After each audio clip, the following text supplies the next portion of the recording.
નમસ્કાર વિદ્યાર્થી મિત્રો. આજે આપણે ધોરણ 12નું બાયોલોજી વિષયનું પ્રકરણ નંબર 12 બાયોટેકનોલોજી અને તેના પ્રયોજનો એનો અભ્યાસ કરીશું. તો આ પ્રકરણમાંથી તમારી બોર્ડની એક્ઝામમાં 3 માર્ક્સનો એક ક્વેશ્ચન પૂછાય છે અને 3 MCQ પૂછાય છે. હવે 3 માર્ક્સના ક્વેશ્ચન પૂછાય છે એમાંનો એક ઇમ્પોર્ટન્ટ ક્વેશ્ચન છે જનીનિક ઇજનેરી ઇન્સ્યુલિન. આપણે ઇન્સ્યુલિન કઈ રીતે બનાવવામાં આવે છે એનો એક ક્વેશ્ચન પૂછાય છે. એક ક્વેશ્ચન પૂછી શકે છે પારજનીનિક પ્રાણીઓ અને એક છે બીટી કોટન. તો આ 3 ક્વેશ્ચનમાંથી 3 માર્ક્સનો એક ક્વેશ્ચન તો પૂછાઈ જશે, બરાબર. તો એ ક્વેશ્ચન લખશું કઈ રીતે, મુદ્દા વાઇઝ અને એની માહિતી મેળવીએ. તો પરીક્ષામાં પૂછાય કે જનીનિક ઇજનેરી ઇન્સ્યુલિનની બનાવટ વર્ણવો. જો આ ક્વેશ્ચન પૂછાય તો આપણા દિમાગમાં આ 4 પોઈન્ટ હોવા જોઈએ. એક તો ઇન્સ્યુલિન વસ્તુ શું છે, બરાબર. બીજો પ્રશ્ન છે શરૂઆતના સમયમાં ઇન્સ્યુલિનની બનાવટ કઈ રીતે કરવામાં આવતી હતી. ત્રીજો મુદ્દો છે પુનઃસંયોજિત ડીએનએ ટેકનોલોજીનો સંભવ, બરાબર. પુનઃસંયોજિત ડીએનએ ટેકનોલોજી, આ ડીએનએ ટેકનોલોજીના અસ્તિત્વ પછી ઇન્સ્યુલિન કઈ રીતે બનાવવામાં આવે છે.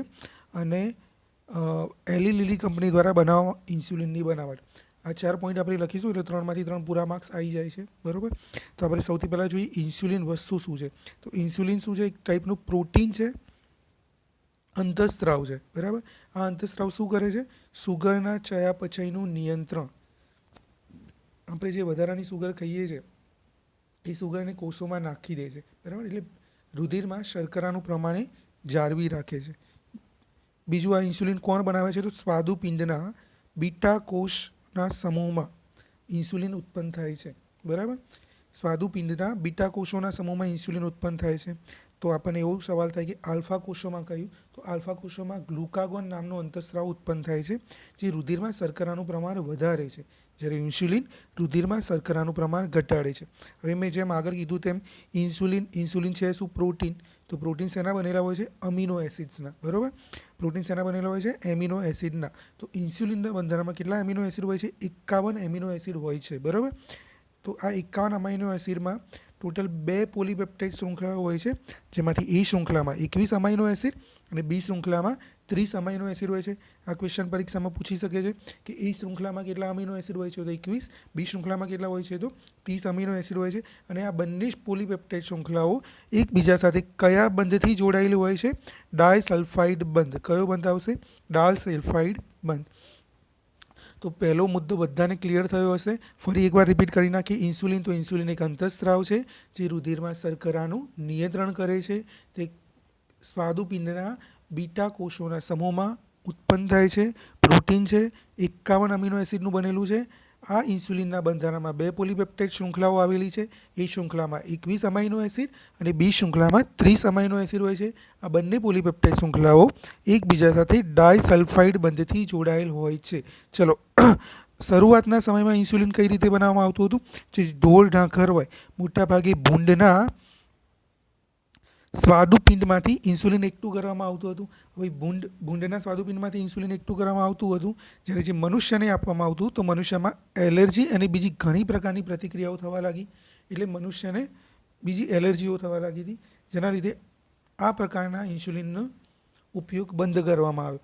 પછી હવે પુનઃસંયોજિત ડીએનએ ટેકનોલોજી. હવે બધાના બંધારણમાં કંઈકનું ડીએનએ તો હશે. હવે ડીએનએમાં થોડું આપણે ચેન્જ કરીએ, થોડો બદલાવ કરીએ તો એનું સંયોજન બદલાશે. એટલા માટે એને કહીએ છીએ પુનઃસંયોજિત ડીએનએ ટેકનોલોજી. ક્યારે અસ્તિત્વમાં આવે છે? 1980માં. આ ટેકનોલોજીની મદદથી જીવાણુમાં બી મોટે ભાગે ઇન્સ્યુલિનની બનાવટમાં કયા જીવાણુ વપરાય છે? તો ઈ કોલાઈ નામના જીવાણુ વપરાય છે. તો ઈ કોલાઈમાં માનવ ઇન્સ્યુલિનનું ઉત્પન્ન કરવામાં આવ્યું, જે ઇન્સ્યુલિનને યુમેલિન, બરાબર. મનુષ્ય એટલે હ્યુમન, તો યુમેલિન તરીકે ઓળખવામાં આવ્યું. હવે જે આ રીતે ઇન્સ્યુલિન બનાવવામાં આવ્યું ઈ કોલાઈમાં, એમાં એક વધારાની સી પેપ્ટાઇડ નામની શૃંખલા હતી, બરાબર. આપણે જોઈ ગયા ઇન્સ્યુલિનના બંધારણમાં કઈ શૃંખલા આવે છે? એ શૃંખલા અને બી શૃંખલા. જ્યારે આ યુમેલિન બનાવવામાં આવ્યું ત્યારે એમાં વધારાની એક કઈ શૃંખલા હતી? સી શૃંખલા, બરાબર.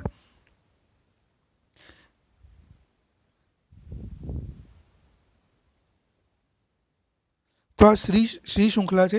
જ્યારે પુખ્ત ઇન્સ્યુલિન બનાવવામાં આવે છે, મનુષ્યને ચડાવવામાં આવે એવું ઇન્સ્યુલિન બનાવવામાં આવે ત્યારે સી શૃંખલા દૂર કરવામાં આવે છે.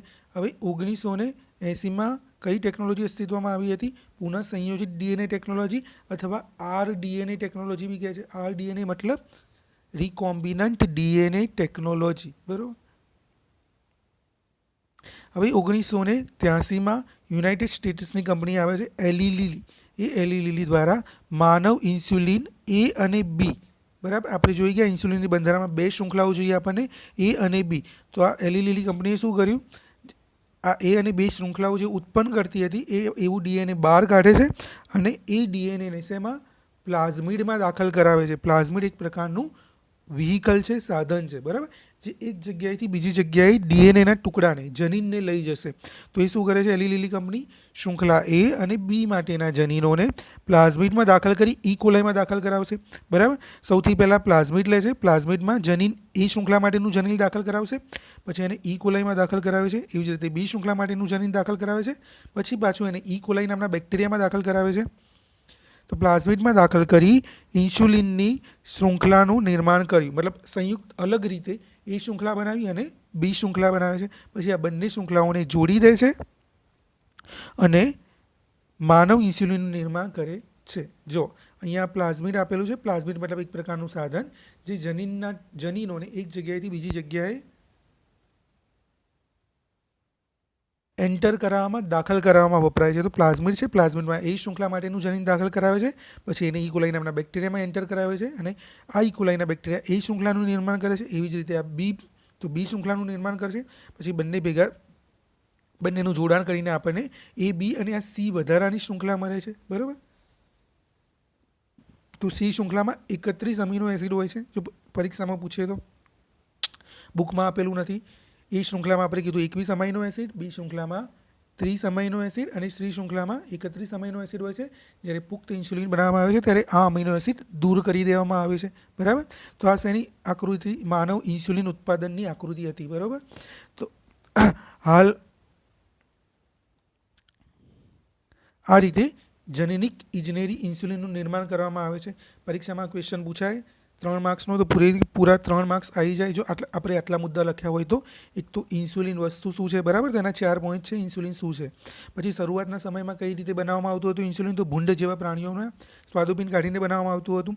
પછી પુનઃ સંયોજિત ડીએનએ ટેકનોલોજી આવે છે ત્યારે, તો પુનઃ સંયોજિત ડીએનએ ટેકનોલોજી આવે છે ત્યારે ઇન્સ્યુલિન કઈ રીતે બનાવવામાં આવે છે એ, અને એલી લીલી કંપની કઈ રીતે ઇન્સ્યુલિન બનાવે છે એ, પ્લસ આ આકૃતિ દોરવાની છે. આ ક્વેશ્ચન 3 માર્ક્સમાં પૂછાય જ છે. મોસ્ટ આઈએમપી ક્વેશ્ચન છે. બરાબર. આ ચેપ્ટરમાંથી કોઈ પણ એક 3 માર્ક્સનો ક્વેશ્ચન પૂછશે. એમાં તો એક આ આઈએમપી ક્વેશ્ચન છે, તો આ પૂછે તો આ રીતે લખવાનો છે. બરાબર. હવે જ્યારે આ વિડીયો અપલોડ કરું છું પછી તમે મારા પર્સનલ વોટ્સઅપમાં આ ક્વેશ્ચનનો આન્સર લખીને મોકલજો બધા જ. બરાબર. હવે આપણે એવી જ રીતે એક બીજો ક્વેશ્ચન પૂછે છે તમારું બીટી કપાસ. બરાબર. બધાએ જ સાંભળેલું હશે બીટી. બરાબર. બધા ગામડાના છો તો બીટી કપાસ શું છે, એમાં એવી રીતે કઈ વસ્તુ છે, બરાબર, એના લીધે એનું મહત્ત્વ વધી ગયું છે. તો એક આવો ક્વેશ્ચન પૂછી શકે, જનીન પરિવર્તિત સજીવો, બરાબર, જીએમઓ. પહેલાં તો જીએમઓનું ફૂલ ફોર્મ પૂછી શકે, તો જીનેટિકલી મોડિફાઈડ ઓર્ગેનિઝમ. એવા પ્રાણીઓ કે જેના આપણે જનીનો બદલ્યા છે એવા પ્રાણીઓ. બરાબર. તો એની તો પહેલાં જો આવું પૂછાય આપણને બીટી કપાસ, તો પહેલાં આપણે જીએમઓની વ્યાખ્યા લખીશું. જનીન પરિવર્તિત સજીવો એની વ્યાખ્યા લખવાની છે. એના વ્યાખ્યા એ થાય, એવા સજીવો કે જેના જનીન આપણે ઇજનેરી પદ્ધતિનો ઉપયોગ કરીને ફેરબદલી કરેલ છે, એવા જનીનોને આપણે કહીશું જીએમઓ. હવે આપણો પાક છે એને નુકસાન કરતા જીવાતોમાં મુખ્યત્વે કઈ કઈ જીવાતો છે? તો આ ક્વેશ્ચન છે ને નીટમાં પૂછેલો છે તમારી. તો 4 ટાઈપની જીવાતો છે. એક તો છે લેપિડોપ્ટેરા. તો લેપિડોપ્ટેરા આપણે સંધિપાત સમુદાય ભણતા હશું 11th માં. એ સંધિપાત સમુદાયના આગળ આપણે પાર્ટ પાડીએ તો આ ટાઈપના 4 પાર્ટ પડે છે, જેમાં આવે છે લેપિડોપ્ટેરા. બરાબર. તો આવશે બોલવોર્મ અને ઇયરો, એ બધા આવશે લેપિડોપ્ટેરામાં. તમારે નીટમાં છે ને આ રીતે એકબીજા સાથે મેચ કરવાનું પૂછાયું હતું. હોમોપ્ટેરા તો તમારી સામે શું આવે? આફિડ્સ, માખીઓ અને મચ્છરો. ઓર્થોપ્ટેરા, ઓર્થો એટલે સંધિપાત સમુદાય જ થાય છે, જેના સાંધાયેલા પગો હોય, પગમાં સાંધા હશે. બરાબર. તો એમાં ટીટ્ટી ઘોડો. અને કોલિયોપ્ટેરામાં આવશે કીટક અને ભૃંગ કીટકો. બરાબર. આ 2 વાર વાંચજો, યાદ રહી જશે. આ પરીક્ષામાં નીટમાં ક્વેશ્ચન પૂછેલો છે. હવે આપણે જોઈએ બીટી કપાસ. બીટીમાંથી તો બીટી કપાસ, બરાબર, આ બીટી શબ્દ શું છે, બીટી કપાસ એવું અલગ શું છે એ આપણે આમાં જોવાનું છે. તો બીટી કપાસ એક જનીન પરિવર્તિત પાક છે. એવી કપાસ છે કે જેના આપણે જનીન બદલેલા છે. હવે જનીન બદલીએ છીએ જેના લીધે એમાં શું છે, એક વિદેશી જનીન છે. વિદેશી જનીન કયા જીવાણુનું છે, તો જીવાણુનું નામ છે બેસિલસ થુરેન્જીનેસિસ. જો બેસિલસ થુરેન્જીનેસિસ આ જીવાણુનું નામ છે, બરોબર. જીવાણુનું નામ શું છે, બેસિલસ થુરેન્જીનેસિસ. બીટી કપાસમાં બી એટલે શું છે, બેસિલસ, અને ટી એટલે થુરેન્જીનેસિસ.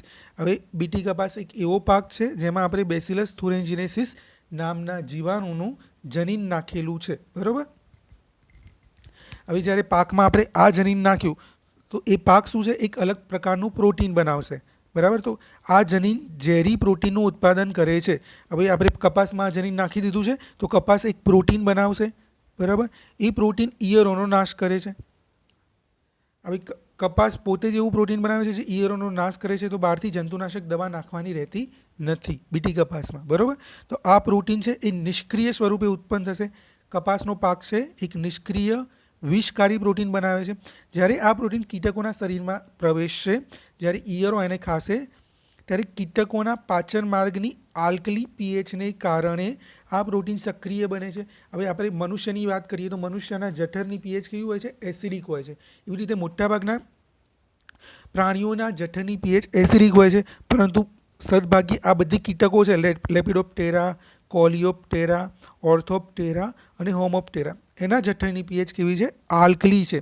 તો આ આલ્કલાઇન પીએચને કારણે, બેઝિક પીએચને કારણે, તમને ખબર હોય તો બેઝિક પીએચ કોને કહીશું, જો પીએચ 1 થી લઈને 7 સુધી એસિડિક પીએચ છે, 7 વાળી પીએચ ન્યુટ્રલ છે, બરાબર. ના તો એસિડિક છે ના તો બેઝિક છે, મતલબ તટસ્થ છે. અને 7 થી 14 વાળી પીએચ કેવી છે, આલ્કલી પીએચ છે યા તો બેઝિક પીએચ છે. તો આ કીટકોની પાચન માર્ગની પીએચ કેવી છે, આલ્કલી પીએચ છે. એને લીધે આ પ્રોટીન કેવું બનશે, સક્રિય બનશે. હવે આ પ્રોટીન સક્રિય બને છે જેના લીધે જે જીવાત છે, આ ઈયળો છે, એના મધ્યાંતરની સપાટી પરના અધિચ્છદીય કોષોમાં એ ભેગું થશે પ્રોટીન, બરોબર.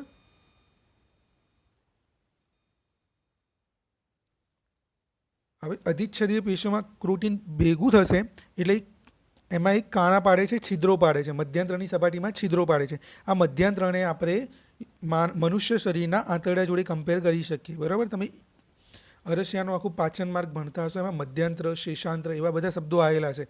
તો આંતરડાનો મધ્યનો ભાગ, મધ્યાંત્ર, બરાબર, એના જોડે તમે કમ્પેર કરી શકો. તો જીવાતોના મધ્યાંત્રની સપાટી પરના અધિચ્છદીય પેશીઓમાં આ પ્રોટીન ભેગું થશે, બરાબર, સક્રિય પ્રોટીન, જેના લીધે કાણા પાડશે અને જીવાતો મરી જશે, બરાબર. તો બીટી કપાસ શું છે, એક જનીન પરિવર્તિત પાક છે. આ પાકમાં આપણે કોનું જનીન નાખેલું છે, તો બેસિલસ થુરેન્જીનેસિસ નામના જીવાણુનું જનીન નાખેલું છે. આ જનીન જ્યારે કપાસમાં આપણે નાખ્યું છે તો એક કપાસ શું કરે છે, એક પ્રકારનું પ્રોટીન ઉત્પન્ન કરે છે. આ પ્રોટીન કેવા સ્વરૂપે ઉત્પન્ન થશે, તો નિષ્ક્રિય સ્વરૂપે ઉત્પન્ન થશે. જ્યારે ઈયળો આ પ્રોટીનને ખાય છે ત્યારે ઈયળોના પાચન માર્ગની કેવી પીએચ, આલ્કલી પીએચને કારણે આ પ્રોટીન સક્રિય બનશે, જે ઈયળોના મધ્યાંત્રના અધિચ્છદીય મતલબ ઉપરની સપાટી પર આ પ્રોટીન ચોંટી જશે. હવે પ્રોટીન બધું ભેગું થશે, ચોંટી જશે એટલે મધ્યાંત્રની સપાટીમાં કાણા પાડે છે અને જેના લીધે કીટકોનું મૃત્યુ થાય છે. એટલે બીટી કપાસમાં ઉપરથી એક્સ્ટ્રા જંતુનાશક દવાની જરૂર પડતી નથી, બરાબર.